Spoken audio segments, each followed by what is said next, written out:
네, 더블크루 시작하겠습니다. 중동 이슈 빠르게 먼저 정리해 드리면요. 밤사이에 이란이 호르무즈해협 유조선을 공격하면서 유가가 8% 급등해서 배럴당 $80까지 치솟았습니다. 투자 심리가 위축이 되면서 다우지수가 1.6% 급락 마감했는데요. 그래도 장 막판에 기술주를 중심으로 낙폭이 축소됐습니다. 그리고 마지막으로 어제 말씀드린 쿠르드족이 이란으로 진입해서 이번 전쟁의 첫 지상전이 시작됐다고 합니다. 그것보다 오늘 안경 뭡니까? 제가 그게 제일 큰 네, 뉴스. 보이시나요? 그러니까, 네. 이거 제일 큰 뉴스긴 한데 네. 여기 잘 안 보이실 수도 있는데 다래끼가 나가지고 얼굴을 좀 가렸습니다. 그래 다른 네. 기업들. 분위기가 달라 보이네요. 네. 더 똑똑해 보이나요? 아니 네. 아니라고요? 똑똑해 보이죠? 네. 네. 네, 오늘 권택중 과장님 모시고 시장 전략 한번 짜보도록 하겠습니다. 어서 오세요. 네, 어서 오세요. 안녕하세요. 네, 반갑습니다. 네. 진짜 오자마자 여쭈고 싶은 게 있었어요. 어떤 코스닥 뭡니까 지금? 3% 이상 상승하고. 네, 뭐 4%도 상승할 것 같아요. 분위기가 좀 너무 좋고요. 왜 좋은 거예요? 제가 오늘 타이틀이 건강한 조정이라고 써놨는데 뭐 그렇게 건강하진 않았지만 네. 그래도 한번 살짝 열기를 식혀줬던 것 같고요. 지금 저희 장표에도 이따가 말씀을 드릴 텐데. 코스피 2월에 얘기 약간 들었던 것도 실적 시즌이 끝나고 그러면은 3월은 실적 시즌이 없기 때문에 실적보다는 약간의 내러티브가 좀 더 강하게 갈 수 있는 종목들 뭔가 수급적인 이슈가 있는 쪽들이 코스닥이고 그쪽이 좋을 것이다 이런 뷰를 한번 말씀드렸던 것 같아요. 근데 그게 지금 한번 조정이 강하게 나왔을 때 그런 생각을 갖고 있었던 수급이 일제히 좀 몰리는 느낌이라고 해야 될 것 같습니다. 그러면서 코스닥을 강하게 지금 푸시하면서 밀어 올려주고 있는 것 같고요. 네. 3월은 결국에 이러한 그 이란의 분쟁이나 이런 게 더 막 어마어마하게 그 확전되고 25일 이상의 봉쇄가 이어지고 이런 것만 아니면 최악의 시나리오만 아니면 코스피를 약간 잡아두고 뭐 지수가 약간 뭐 약한 상방 정도로 보고 그 다음에 나머지 수급은 전부 이제 코스닥에 이제 투입될 가능성이 높다고 봅니다. 그래요. 네. 저희 그 권택중 PB가 일주일 만에 지금 오는 거잖아요. 네. 그렇죠. 지난주하고 이번 주 일주일 사이에 네. 우리 장이 바뀌었습니까? 저는 뭐 아무 일도 없었다. 그래요? 스스로 생각은 하고 있습니다. 예, 그냥 일주일을 지워놓고 네. 사실 차트를 많이 보시는 분들은 이게 순간에 이제 거대한 양봉과 음봉이 교차하는 이 순간들을 보면은 굉장히 약간 사고가 좀 헷갈리는 부분들도 생길 수가 있어요. 왜냐면은 일반적이지 않는 비이상적인 거래가 굉장히 이틀 3일간 이루어졌기 때문에 이거는 차라리 저는 이걸 볼 때 2, 3일이 없었다라고 생각을 하시고 이전에 가던 시나리오대로 갈 가능성이 있다라고 저는 보고요. 다만 지금 뭐 지정학적 리스크라든지 이런 게 좀 커지니까 포트폴리오의 일부를 뭐 방산이나 정유 이런 것들을 채우는 움직임은 조금은 나올 것 같습니다. 근데 그런 것들은 약간의 사이드로 저는 생각을 하고요. 이전에 가고 있었던 메모리의 상승 추세와 그리고 나머지 기업들의 뭐 우주라든지 뭐 드론 뭐 그리고 로보틱스 이런 것들은 원래도 있었던 강한 테마들이잖아요. 이런 것들은 저는 바뀌지 않고 갈 거라고 생각이 됩니다. 오늘도 그리고 그런 종목들이 강한 걸로 확인을 좀 하고 있고요. 네. 그러니까 우주, 그다음에 방산. 그리고 로보틱스 이런 쪽들은 계속 갈 수 있다 생각합니다. 네. 자, 근데 진짜 이 시장이 참 우리 저 고객분들 많이 만나실 거 아니에요. 네. 자신감, 그다음 믿음, 그다음에 불안, 혹은 의심 어느 쪽이 조금 더 큰 상황이에요? 네, 지금 약간의 불안이 있죠. 불안과 의심이 크다고 지금 봐야 될 것 같습니다. 그래요? 불안과 의심 속에 있는 것 같고요. 예를 들어서 어제나 엊그제죠. 급락에 나온 건 이제 엊그제인데 엊그제 이제 굉장히 많이 빠질 때 새로 이제 자금을 대기하고 계셨던 손님이 계셨는데 그분 같은 경우는 이전에 이제 다른 증권사 쪽에 삼성전자랑 하이닉스 이미 많이 들고 계시다 얘기를 하시더라고요. 그래서 네. 그럼 뭘 해야겠냐. 그래서 저는 코스닥 150 ETF를 사시자라고 말씀을 드렸어요. 코스닥 150. 네, 150 ETF를. 개인들이 제일 많이 산 거죠, 그게. 맞습니다. 네. 이거를 지금 사는 게 저는 맞다라고 생각을 했고 그 이유는 앞에 말씀드렸던 것처럼 코스피, 코스닥 둘 다 반등은 일단 나올 거고요. 그 다음에 이후에 3월 달에 상승 랠리는 코스피보다는 코스닥이 좀 더 좋을 거라고 생각을 하고 있기 때문에 그렇게 좀 권유를 드렸고 저도 근데 예를 들어서 뭐 현금이 1억이 있었다고 하면은 1억을 전부 다 바로 지금 사시죠. 라고는 못했고요. 대략 한 40% 정도 자금을 코스닥 150 ETF를 매수를 한 2시 반쯤에 매수를 좀 진행했던 것 같은데 네. 사실 사고 좀 빠졌습니다. 마이너스 한 5% 정도 추가 지수가 쭉 밀리면서 이제 물리고 시작했죠. 물리고 시작을 했고 그럼 남은 현금이 60%가 있으니까 네. 내일 정도 봐가면서 분할로 좀 매수를 해봅시다 했는데 다음날 다 말아 올리면서 네. 다행히 플러스로 꽤나 뭐 8, 9% 전환을 됐고요. 오늘도 지금 보니까 레버리지가 지금 한 10% 정도 오르고 있고요.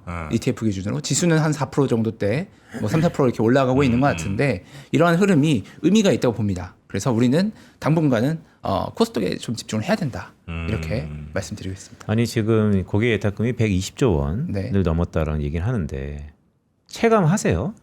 오시는 분들이 돈이 많다. 그러니까 권택중 PB가 선택만 하면 결정 바로 한다. 이게 과거랑 좀 다릅니까? 사실 성향 자체는 그렇게 다르다고 보여지진 않아요. 그런데 이제 확실히 들어오는 이런 자금의 하나하나의 사이즈들도 굉장히 크고 그리고 제가 이제 다른 점포에 있는 여러 동료들한테 들어본 바로는 또 그런 전체적인 P와 Q가 동시에 늘어나는 게 제일 좋잖아요. P와 Q가 늘어나는 게 지금 예탁금에서도 나타나고 있는 것 같습니다. 한 계좌에 고객 한 분 한 분의 이러한 금액의 사이즈들도 커지는데 계좌 수도 함께 동시에 증가하고 있기 때문에 역시나 그러면은 이번 주에 거래량과 거래 대금이 얼마나 많이 나왔을까 생각을 해보면 또 증권주도 좋을 수밖에 없는 장세가 이어지고 있는 것 같고요. 증권주들도 당연히 이런 큰 조정이 왔을 때 제일 먼저 1번으로 빠지긴 합니다. 지수랑 약간 연동되는 게 있기 때문에 미래에 뭔가 불안해질 것 같으니까 확 판단 말이에요. 근데 그랬을 때 담아야 되는 것들 중 하나로서 증권주도 저는 맞다라고 보고 있고요. 방금 말씀드렸던 것처럼 전자하이닉스가 이미 있으시거나 아니면 없으신 분들은 조정 받았을 때 많이 좀 들어왔을 것 같고요. 그 다음에 이런 생각 하신 분들도 많아요. 전자하이닉스 뭐 1년, 2년 동안 이렇게 많이 올랐는데 그럼 지수가 지금 뭐 5천 하다가 6천 이렇게 되는데 이거를 사는 게 맞냐? 그러면은 코스닥 지수를 보면은 그렇게 오른 건 없거든요. 코스피 대비해서는 그런 것들 때문에 심리적인 부담감이 좀 덜해서 오히려 코스닥에 좀 편하게 좀 진입되는 그런 것도 좀 이런 수급에 영향이 있다고 생각을 합니다. 예. 근데 이번 조정장에서 선방한 종목들도 있었나요? 네, 굉장히 많이 있었는데 한번 이제 장표를 한번 보면서 좀 말씀드려볼게요. 선방한 친구들. 첫 번째 장표에 보면 요즘 이거 많이 유행을 하죠. 설명할 시간이 없어 빨리 타 했다가 엊그제는 또 빨리 내려 뭐 이렇게 해다가 바뀝니다. 근데 네. 오늘 장은 또 이게 좀 맞는 것 같죠. 설명할 시간이 없다. 빨리 타라. 그러면서 매수세가 아침부터 굉장히 강하게 좀 들어오고 있는데 네. 뭐 외국계 이제 이런 X에서 이런 코멘트들 많이 돌아다니더라고요. 한국 시장은 심약한 자들을 위한 곳이 아니다. 네. 라고 이제 비앙코 리서치의 진 비앙코 씨께서 얘기를 했는데 강심장들만 살아남는 곳이다. 네, 강한 자들만 살아남을 수 있다. 네. 저도 이제 보다 보니까 약간 협심증처럼 심장이 쪼여오더라고요. 그런데 그래서 한 번씩 공기를 좀 쐬주고 자연을 한 번씩 보시면 좀 좋을 것 같다고 말씀을 좀 그런데 드리고 말씀 중에 싶어서. 그렇지만 어떤 사람이 살아남을까요? 유연한 사람이 살아남지 않아요? 네, 유연하거나 이 강건함이 정말 일반인들의, 그러니까 초인들도 계세요. 이게 증권 시장에 있다 보니까 정말 초인들이 계십니다. 뭐 예를 들어서 내가 갖고 있는 종목이 50%가 빠졌는데 이게 살짝 마음도 불안하고 내 자산이 줄어든 거에 대해서 마음이 아프잖아요. 근데 팔기 전에는 손실이 아니잖아라고 말씀하신 분들이 계세요. 네. 근데 저는 엊그제 많이 밀릴 때 되게 사실 위안이 많이 됐습니다. 저도 그 생각을 하면서 약간 버틴 것도 있었거든요. 네. 팔기 전에는 손실이 아니다. 네. 물론 더 빠질 수도 있겠죠. 네. 뭐 80%, 90% 그건 최악인데 리스크 관리를 해야 된다는 말씀을 드리면서도 이러한 비이상적인 거래가 있을 때에는 우리가 팔기 전에 손실이 아니다라는 생각으로 좋은 종목 들고 있다면 버티는 게 맞다라고 말씀을 좀 드리고 싶고요. 지금 뭐 한국에서는 빨리 타라, 뭐 미국에서는 트럼프가 뭐 이란이 폭격을 하면서 빨리 내려라 이 사이에서 우리가 고민을 하고 있는데 우리가 좋은 종목과 좋은 뷰를 갖고 있다면 이런 시장의 큰 흔들림에서도 잘 버텨보자 이렇게 말씀을 좀 드리고 싶고요.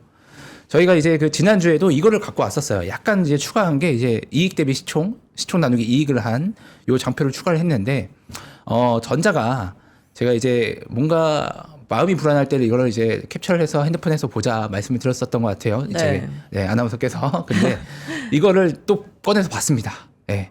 전자가 빠졌어. 이거는 약간 어제 기준이거든요. 올라왔기 때문에 지금 이렇게 회복이 된 건데, 여전히 올해 이익 전망 훼손된 거 없고요. 물론 또 뭐 AI 칩에 대한 수출 제한이나 이런 얘기를 하지만 그렇다고 이게 지금 마진을 훼손하고 있지는 않거든요. 그렇다고 하면은 우리 코스피 지금 지수 싸다 생각할 수 있고요. 더 갈 수 있다 생각할 수 있습니다. 그래서 흔들릴 때마다 이익에 대한 이런 것들을 한번 보시면 좋겠다 보고 말씀을 드리고 싶고. 근데 그 얘기 좀 해주세요. 네.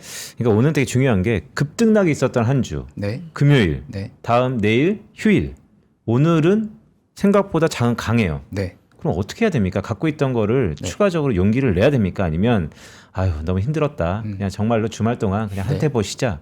어느 쪽에 좀 더 무게를 둬야 돼요? 저는 코스닥은 일단은 좀 계속 사셔도 될 것 같아요. 특히 이제 로보틱스 쪽들을 더 말씀드리고 싶었던 거는 오늘 뭐 한국 PIM이라든지 뭐 로보티즈 이런 로보틱스 관련된 종목들이 굉장히 강한데 로보틱스 같은 경우는 이제 다음 주에 아마 그 노란봉투법 시행이 10일로 제가 기억을 하고 있고 네. 그다음에 뒷장에도 있지만 코스닥 ETF가 이제 10일 날 또 출격을 합니다. 액티브로 출격을 해요. 네. 이제 지난주부터도 한 번씩 이런 언급을 드렸었는데 이것들에 대해서 이제 뭐 시장에서 약간 인터넷 웹상에서도 편입 예상 종목들 이런 게 많이 도는 것 같더라고요. 이게 뭐 100% 신뢰할 수는 없겠지만 어느 정도 수급이나 이런 것들에 대해서 내러티브가 있는 종목들이 많이 얘기가 되는 것 같습니다.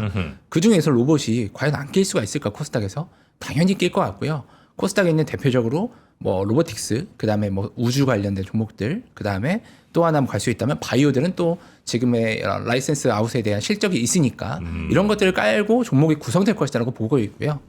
기존에 삼성이랑 타임폴리오가 이제 낀다고 했었는데 하나자산운용에서도 참전을 한다고 이제 얘기를 했습니다. 그러면 이제 3파전이 됐죠. 네. 그러면은 이들이 이제 ETF를 구성하기 전에 어느 정도는 이제 시드에다가 ETF 구성을 위해서 현물들을 좀 잡아놨을 거고 네. 일부 뭐 선물로 해지도 했겠지만 그런 것들에 대한 수급이 급락이 나왔을 때 안 빠진 종목들이 굉장히 많이 들어왔을 것이다라고 생각을 하고요. 뒤에 이걸로 보면은 이런 종목들이 많이 있어요. 이제 수요일 날 보면은 뭐 테크윙이라든지 이런 반도체 장비주들도 기대감이 크죠. 코스닥 쪽에서 안 빠졌습니다. 지수가 15% 빠진데 안 빠졌고요.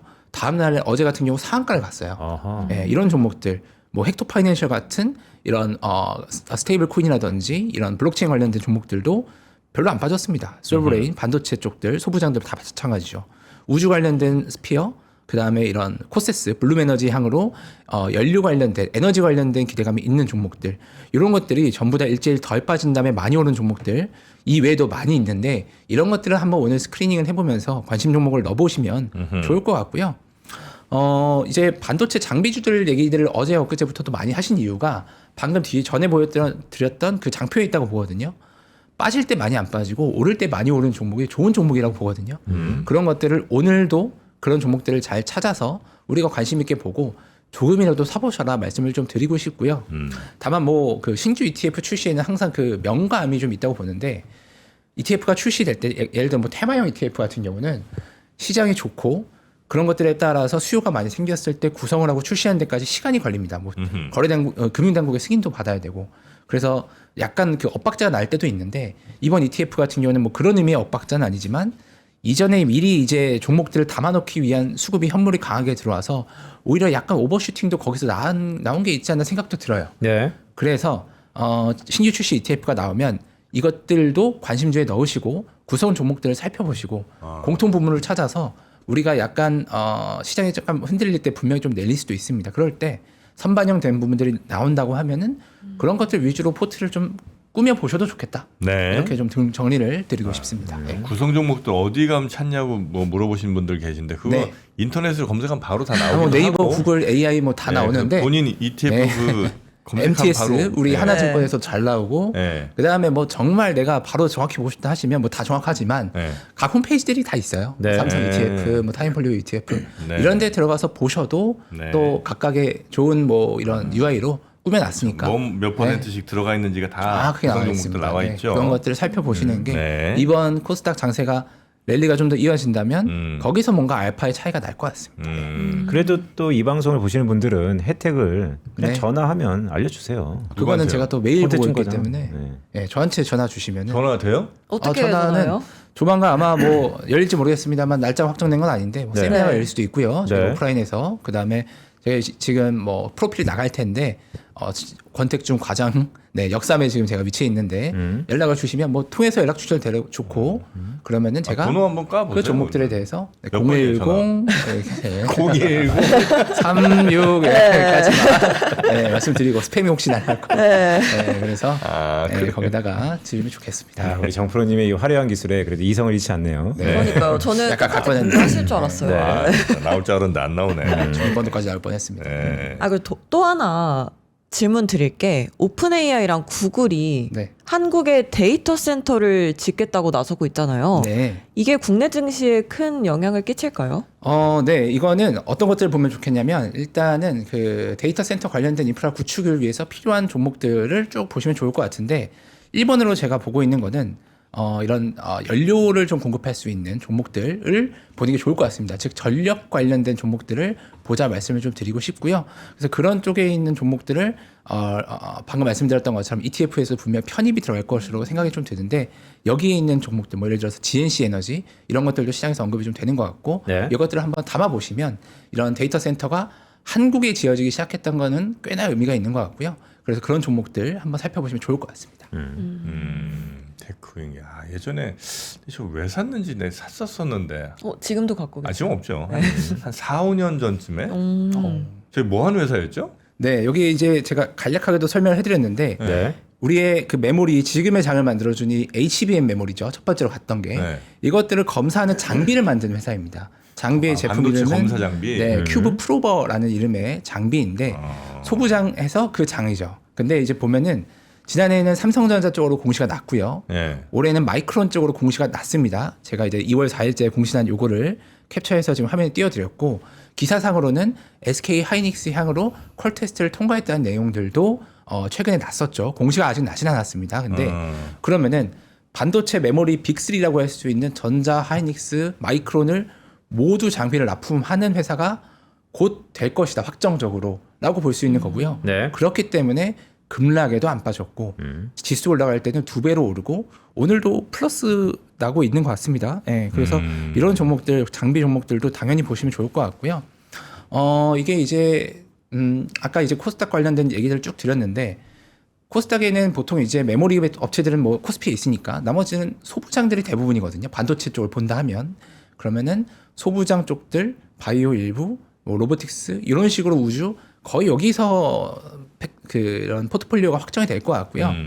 이번에 액티브 ETF다 보니까 코스닥 150 ETF는 150개 종목이 있겠죠. 네. 근데 뭐 하나자산운용 측의 기사에 따르면은 거의 뭐 30개 이내로 압축적으로 할 것이다. 이런 얘기들도 나와 있어요. 근데 요 30개라고 하는 거는 일반적으로 우리가 이런 롱 바이어스 하는 사모펀드라든지 아니면은 뭐 레버 카운트 이런 것들을 가입을 했을 때 잘하는 운용사들 압축적으로 하는 운용사들이 15개에서 한 25개 정도 보통 많이 하는 것 같거든요. 종목 네. 개수를 거의 사모펀드가 운용하듯이 강한 이 팩션을 가지고 컨빅션을 가지고 운용을 하겠다라고 선언을 한 거라고 보고 이런 것들은 굉장히 저는 정말 큰 의미가 있다고 생각이 들어서 네네. 계속적으로 강조를 드리지만 뭐 ETF를 직접 사셔도 되고요. 네. ETF에 있는 종목들을 공부해서 골라서 사셔도 되니까 네. 꼭 보셔라 말씀드리고 싶습니다. 그런데 출시를 처음 하는 이 처녀 출시 이 상품이 시가총액 1등, 2등, 3등 기업을 빼고 출시할 수 있어요?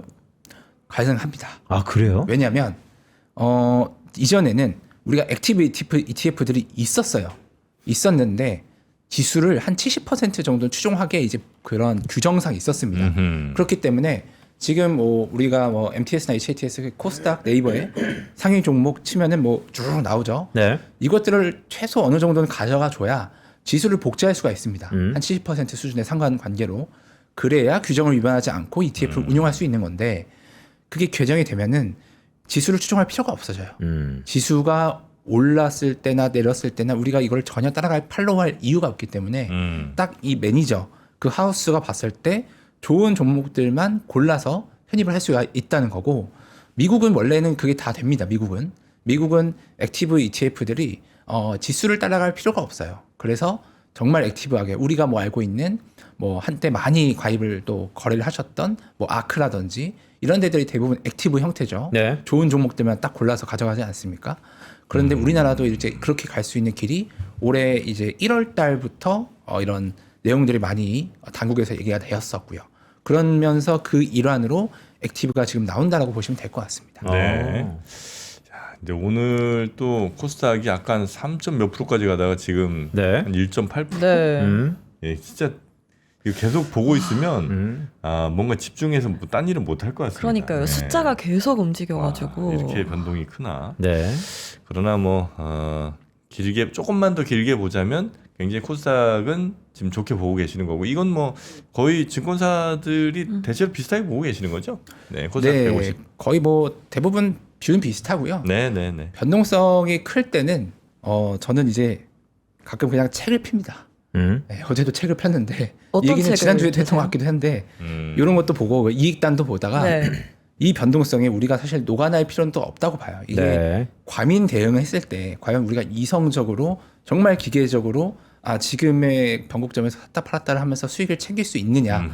정말 상위 0.1%의 주요 이런 테크니컬한 매매자들만 할 수 있다고 보는데 그런 대응은 대부분 힘들죠. 그렇다면은 저는 이제 그 전설로 떠나는 월가의 영웅들 책을 한 번씩 봅니다. 아, 그래요? 그 뒷장을 쭉 넘겨보면 피터 린치께서 쓴 책인데 절대로 하지 말아야 할 어리석은 14가지 생각들이라는 대목이 나와요. 네. 이런 것들이 있어요. 떨어진 칼날을 잡지 마라. 네, 네, 네. 뭐 바닥이라고 생각했지만 바닥이 아니다. 뭐 이런 식의 글들. 음. 그다음에 너무 많이 올랐다고 생각해도 더 올라갈 수 있다. 뭐 이런 식의 내용들이 그러니까 우리가 일반적으로 주식 격언들이 많이 있지 않습니까?